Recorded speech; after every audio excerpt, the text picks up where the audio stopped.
नमस्कार सबैजनालाई फेरि पनि म योना तपाईको सामु स्पेशल निड अनि अटिजमहरुको यस्तो कुरा गर्नु लागि फेरि आइरहेको छु।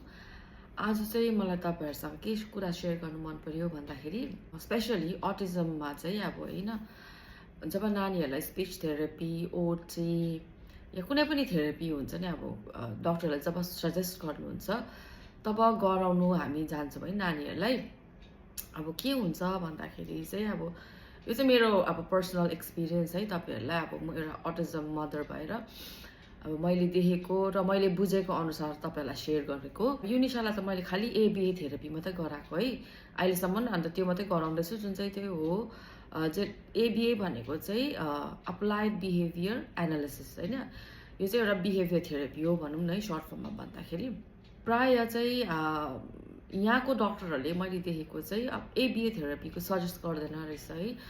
अन्तखेरि यहाँ थेरेपिस्टहरु पनि तपाईले धेरै अब सिलगढीमा चाहिँ प्राय थेरेपिस्टहरु तपाईले भेट्नुहुन्छ, स्पीच थेरेपिस्ट, ओटी, फिजियोथेरापी हैन, स्पेशल एजुकेटर, अब तपाईले यस्तो धेरै थेरेपिस्टहरु भेट्नुहुन्छ हो। स्पीच थेरेपिस्टहरु भयो हैन, स्पेशल एजुकेटर, यो सबै तपाईले पाउनुहुन्छ है सिलगढी सम्ममा चाहिँ। तर मैले चाहिँ अब युनिशाको एबीए थेरेपी गराउँदाखेरि चाहिँ अब 2007-8-9-10 को कुरा हैन, एबीए थेरेपिस्ट चाहिँ मैले कहिले पाइन है, थिएन, अवेलेबलै थिएन र अहिलेसम्म पनि अब छैन है। तर अब अहिले चाहिँ रिसेन्टली हालैमा चाहिँ एक दुई जना एबीए थेरेपिस्टहरु चाहिँ सिलगढीमा छन् हैन। अब मेरोमा पनि अब एबीए युनिशालाई अहिले पनि एबीए थेरेपी गराउँदैछु है। अनि बीचमा चाहिँ मैले उलाई ओटी गराएको थिएँ 2-3 महिनाको लागि मात्रै गराएँ, तर मैले डिस्कन्टिन्यू गराएँ त्यो पनि। अन्त म चाहिँ के भन्नु चाहन्छु भन्दाखेरि चाहिँ थेरेपीहरु हामी जब गराउँछौं हैन, अब डाक्टरहरूले पनि कतिवटा कुरो सजेस्ट गर्छ, तर एज अ पेरेन्ट्स हैन आमा बाउ भएर चाहिँ हामीले कतिवटा कुरो चाहिँ अब आफैले पनि त्यसलाई निहालेर हेर्नु सिक्नुपर्ने रहेछ है। हामी अब कति थेरेपी सेन्टरहरु जाँदा युनिशालाई पहिला खोज्दाखेरि अब कतिजना अब पेरेन्ट्सहरु स्पेशली पेरेन्ट्सहरुसँग भेटहरु भएको छौं, बातहरु हुन्छ हैन, खुलेर कुराहरु हुन्छ। तब चाहिँ मैले अब नोटिस गरेको हैन, प्राय त हैन, कतिजना नानीहरुको चाहिँ अब स्पीच थेरेपी गराउँदा चाहिँ उनीहरुको मुखमा घाउ भएको या के नानीमा त्यस्तो भएको भनेको मैले चाहिँ अब सुने पहिलातिर हैन। तर मैले त्यस्तो अब ध्यान दिदिनँ थिएँ, किनभने अब हुन्छ होला भनेर सोच्थेँ मैले पनि हैन। तर खासमा चाहिँ त्यस्तो नहुनु पर्ने रहेछ है। अब एज अ पेरेन्ट चाहिँ हामीले के गल्ती गर्दै रहेछौं भनेर बुझ्दा है, यो चाहिँ मेरो मनको कुरा शेयर गरेको भनौं न। अब तपाईहरुले यो कुरोलाई कसरी लिनुहुन्छ है, अब यो चाहिँ तपाईहरु माथि छ, तर मैले चाहिँ अब खाली मेरो पर्सनल एक्सपिरियन्स तपाईसँग शेयर गरेको। अब फर एक्जाम्पल हाम्रो नानी अटिजममा अटिजम स्पेक्ट्रम डिसअर्डर हैन, अब सबैजना एउटै लेभलमा हुँदैन, कतिजनाको सिभियर हुन्छ, कसैजनाको माइल्ड हुन्छ, कसैको मोडरेट हुन्छ। भन्नुको मतलब कसैको कम मात्रामा हुन्छ, कतिजनाले अब हामीले बोलेको कमान्डहरु बुझ्ने हुन्छ, कतिजनाले नबुझ्ने हुन्छ, कतिजनाले झन् एकदमै नबुझ्ने हुन्छ हैन। अनि त्यस्तो हुँदाखेरि चाहिँ हामीले जब नानीलाई अब 2.5 सालको 3 सालको या 4 सालकै नानीलाई कुनै थेरेपी नगरेको नानीलाई सिधै उनीहरुलाई अब स्पीच थेरेपीमा हाल्दाखेरि चाहिँ के हुन्छ र ओटीमा हाल्दा के हुन्छ भन्दा अब नानीहरुले चाहिँ ओटी गराउँदाखेरि चाहिँ अकुपेशनल थेरेपी है, ओटी भनेको चाहिँ अकुपेशनल थेरेपी गराउँदा चाहिँ नानीहरुले एन्जॉय गरेको देख्नुहुन्छ है। किन भन्दाखेरि चाहिँ ओटीमा चाहिँ प्राय उनीहरुको अब एक्सरसाइज गराउँछ नि त उनीहरुलाई, बलतिर भयो, ट्राम्पोलिनतिर भयो, कुद्ने उयो गर्ने, प्रेसरहरु त्यस्तो एक्सरसाइजहरु जस्तो हुन्छ है ओटीमा चाहिँ। अन्त उनीहरुले एन्जॉय गर्छ।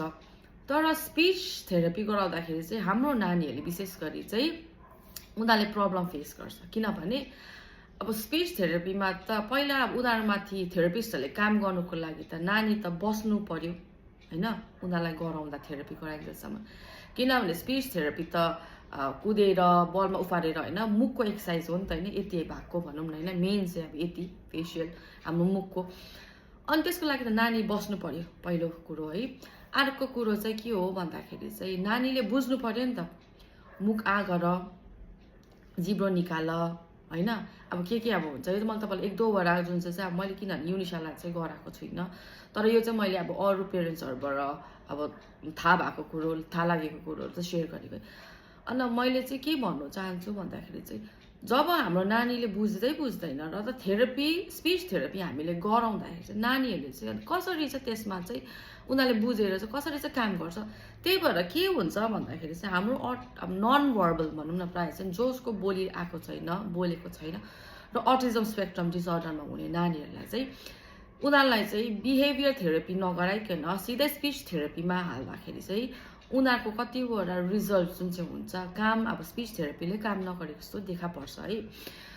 अब यो चाहिँ मैले तपाईँहरूलाई के बुझाउनु खोजेको भन्दाखेरि चाहिँ अब नानीले पहिला बुझ्नु पर्यो नि त हाम्रो नानीले कि थेरापिस्टले के गराउनु खोज्दैछ भनेर। अनि स्पिच थेरापिस्टहरूले चाहिँ अब जस्तै एबिए थेरापी चाहिँ स्पेसिफिकली थेरापिस्ट र थेरापी चाहिँ के हो भन्दा उनीहरू चाहिँ स्पेसिफिकली अटिजम रिलेटेड अटिजम उसको लागि नै उनीहरूको त्यो थेरापिस्टहरू हो। तर वेयर स्पिच थेरापी ओटीहरू चाहिँ हामी अटिजमै हुनुपर्छ भन्ने छैन होइन त्यो थेरापी लिनुको लागि। अब मेरो मसल्स विक छ म बोल्ने मान्छे होइन तर मैले ओटी मलाई डक्टरले ओटी सजेस्ट गर्नु सक्छ है। या मैले राम्रोसँग मेरो मुख लागेको छैन होइन मेरो वर्ड्सहरू म कान सुन्छु बोल्छु मेरो आइक्यू पनि छ होइन तर मलाई अब बोल्नुमा कति प्रब्लम भइरहेको हुन्छ होला होइन छ भने म स्पिच थेरापिस्टमा गएँ होइन उनीहरूले मलाई यो गर्नुहोस् यो यस्तो गर्नुपर्छ भनेर उनीहरूले भन्दाखेरि त्यो छिटो काम गर्छ किनभने मैले बुझ्दैछु र मैले गर्दैछु है। तर हाम्रो अटिजम स्पेक्ट्रम डिसअर्डरमा चाहिँ अब स्पेसली नन भर्बल र जसको अब होइन आइक्यू अब अलिक लेभल कम्ती छ भन्नुको मतलब ठुलै नानी भए भने पनि कति कुरो हामीले भनेको बुझ्दैन गरेको बुझ्दैन बस्नु सक्दैन उनीहरू अब हाइपर एक्टिभ जुन चाहिँ भन्छ कुदिरहने एकछिन नबस्ने छुकछुक्तै भनौँ होइन नानीहरू यताउता गरी नानी उनीहरूलाई चाहिँ अब बसाउनु पर्यो नि त पहिला त्यो चाहिँ तपाईँहरूको बिहेभियर थेरापीमा आउँछ एप्लाई बिहेभियर थेरापीमा है जुन चाहिँ हाम्रो सिलगढीमा छैन तर हालैमा चाहिँ तपाईँहरूले पाउनु हुनेछ है।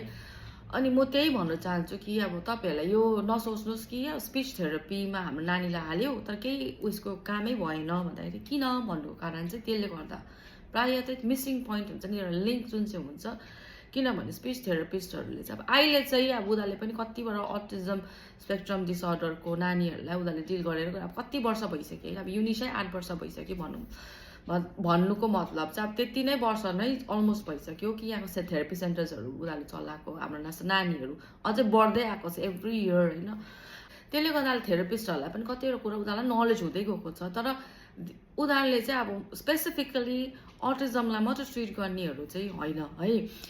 अब म यसमा गलत पनि हुनसक्छु तर मलाई जहाँसम्म थाहा छ मेरो नलेजमा है म तपाईँहरूलाई सेयर गरेको त्यसले गर्दाखेरि तपाईँहरू चाहिँ अब मैले यो भनेको होइन कि नानीहरूलाई बिहेभियर थेरापी गराउनुहोस् तपाईँहरूले यही गराउनुहोस् भनेको पनि मैले त्यो केही भन्नु चाहेको होइन तर अब कतिजनाको हुन्छ कि नानीलाई कति वर्ष गरायो तर केही इम्प्रुभमेन्ट छैन भनेर होइन।